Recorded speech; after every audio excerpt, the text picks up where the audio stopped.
Hello বন্ধুরা, গোপাল রান্নাঘর থেকে তোমাদের সাদর আমন্ত্রণ জানাচ্ছি। বন্ধুরা, সব সময় তো আর মাছ মাংসও ভালো লাগে না, তো ভেজ আইটেমও ধরো কি করব না এই হয়তো ভাবছি। তো বাজার থেকে যেসব সবজি নিয়ে এসেছি তার মধ্যে থেকেই বেছে নেওয়া হয়। তো এর মধ্যে একটু কারিগরি করে দেখা যাক যে কীভাবে কী ভালো করে তৈরি করা যায়, কারণ আজকাল বাচ্চারা কিন্তু দেখতেও সুন্দর বা খেতেও টেস্টি এরকম জিনিস ছাড়া খেতে চায়। তো আজকে ভাবলাম যে কাঁচকলার কোপ্তা কারি করি, কারণ ডালনা বা মাছে দিয়ে রাখলে কিন্তু সেটা গলাধঃকরণ তারা করবে না। তো এখন এই কাঁচকলার কোপ্তা কারি কীভাবে করব, কি কি উপকরণ লাগে সেইটা আমি তোমাদের দেখাচ্ছি। তার আগে বলি, এটা লাঞ্চে যদি তুমি জিরা রাইস, একটা রায়তা বা একটা স্যালাডের সাথে দিয়ে দাও, তাহলে এটা কিন্তু একটা কমপ্লিট মিল। তো কিভাবে করছি সেটা দেখো। প্রথম বন্ধুরা, দুটো কাঁচকলা এবং দুটো ছোটো সাইজের আলুকে প্রেশার কুকারে খোসা সমেত সেদ্ধ করে নিয়েছি। তারপর কাঁচকলার খোসাগুলোকে তুলে রাখবো, কারণ এটা পরে দেখাবো কি আর একটা আইটেম করা যায়। আর আলুর খোসাটা ফেলে দিয়েছি।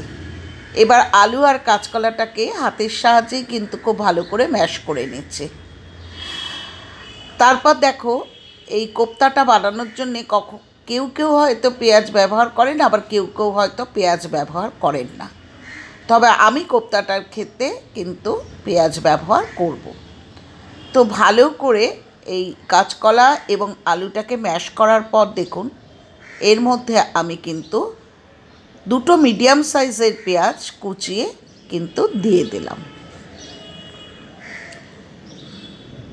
দেখেছেন বন্ধুরা, আমি দুটো মিডিয়াম সাইজের পেঁয়াজ কুচিয়ে দিয়ে দিয়েছি। এখানে কিন্তু আপনি কাঁচা লঙ্কার কুচিও দিতে পারেন, কিন্তু আমার বাড়িতে হেলথ ইস্যু থাকাতে আমি কাঁচা লঙ্কাটাকে অ্যাভয়েড করছি। 1 চামচ নুন দিয়ে দিলাম, যার যেমন প্রয়োজন বা পরিমাণ সেই অনুযায়ী নুনটা দেবেন। হলুদের গুঁড়ো দিয়ে দিচ্ছি। তারপর দিচ্ছি হচ্ছে কাশ্মীরি লঙ্কার গুঁড়ো 1 চামচ। দেখেছেন বন্ধুরা। এরপর দেব হচ্ছে 1 চামচ ধনের গুঁড়ো, এরপর দেব হচ্ছে 1 চামচ জিরের গুঁড়ো এবং একটু মিষ্টি ও গরম মশলা দিয়ে ভালো করে এটাকে মেখে নিলাম। নিয়ে বাইন্ডিংয়ের জন্যে 1 থেকে 1.5 চামচ ময়দা দিচ্ছি। দিয়ে ভালো করে মেখে, দেখেছেন চিনি দিলাম, মেখে কিন্তু বলের আকারে একটু চ্যাপটা চ্যাপটা করে গড়ে ওপর থেকে একটু ময়দা ছড়িয়ে কড়াইতে 3 চামচ তেল দিয়ে দুটো দুটো করে আমি ভেজে নিলাম। কড়াইতে দেখুন জিরে ফোড়ন দিয়েছি, আর একটা পেস্ট করে নিয়েছি টমেটো, কাঁচা লঙ্কা, 1 ইঞ্চি আদা এবং দুটো শুকনো লঙ্কা নিয়ে পেস্টটাকে ছেড়ে দিলাম। দিয়ে এরপর 1 চামচ নুন দিচ্ছি, দিয়ে ভালো করে পেস্টটাকে আমি আংশাতে লাগলাম। মশলার মধ্যে দিচ্ছি হচ্ছে 1 চামচ কাশ্মীরি লঙ্কার গুঁড়ো, 1 চামচ হলুদের গুঁড়ো, 1 চামচ ধনের গুঁড়ো এবং 1 চামচ জিরের গুঁড়ো। এখানে আমি খানিকটা গরম মশলার গুঁড়োও কিন্তু দিচ্ছি।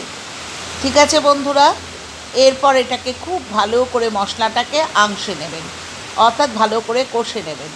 আমি এই পর্যায়টার উপর অত্যন্ত গুরুত্ব দিই, কারণ হচ্ছে সবজির স্বাদটাই নির্ভর করে এই পর্যায়টার ওপর।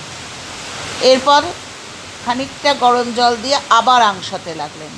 আর বারবারই বলি, যে কোনো রান্না করার সময় গরম জলটা ইউজ করবেন, তাতে টেস্ট বাড়ে। এরপর দেখুন ভালো করে আংশানোর পর, যেহেতু এটা একটা নিরামিষ আইটেম, আমি কিন্তু এখানে অল্প হলেও কিন্তু চিনির ব্যবহার করব। সুতরাং দেখুন, আমি এরপর প্রয়োজন অনুযায়ী গরম জল দিয়ে দেবো এবং ওপর থেকে দেখুন আমি 1 চামচ চিনি দিয়ে দিলাম। দেখেছেন বন্ধুরা। আচ্ছা, তারপর আমি খানিকক্ষণ ফুটতে দেব।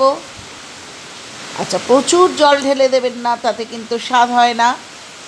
প্রয়োজন অনুযায়ী সামান্য জল দিয়ে যখন জলটা ফুটে উঠল, তখন কিন্তু একটা একটা করে কোপ্তা কিন্তু এইভাবে ঝোলের মধ্যে ছেড়ে দেবেন, ফুটতে দেবেন।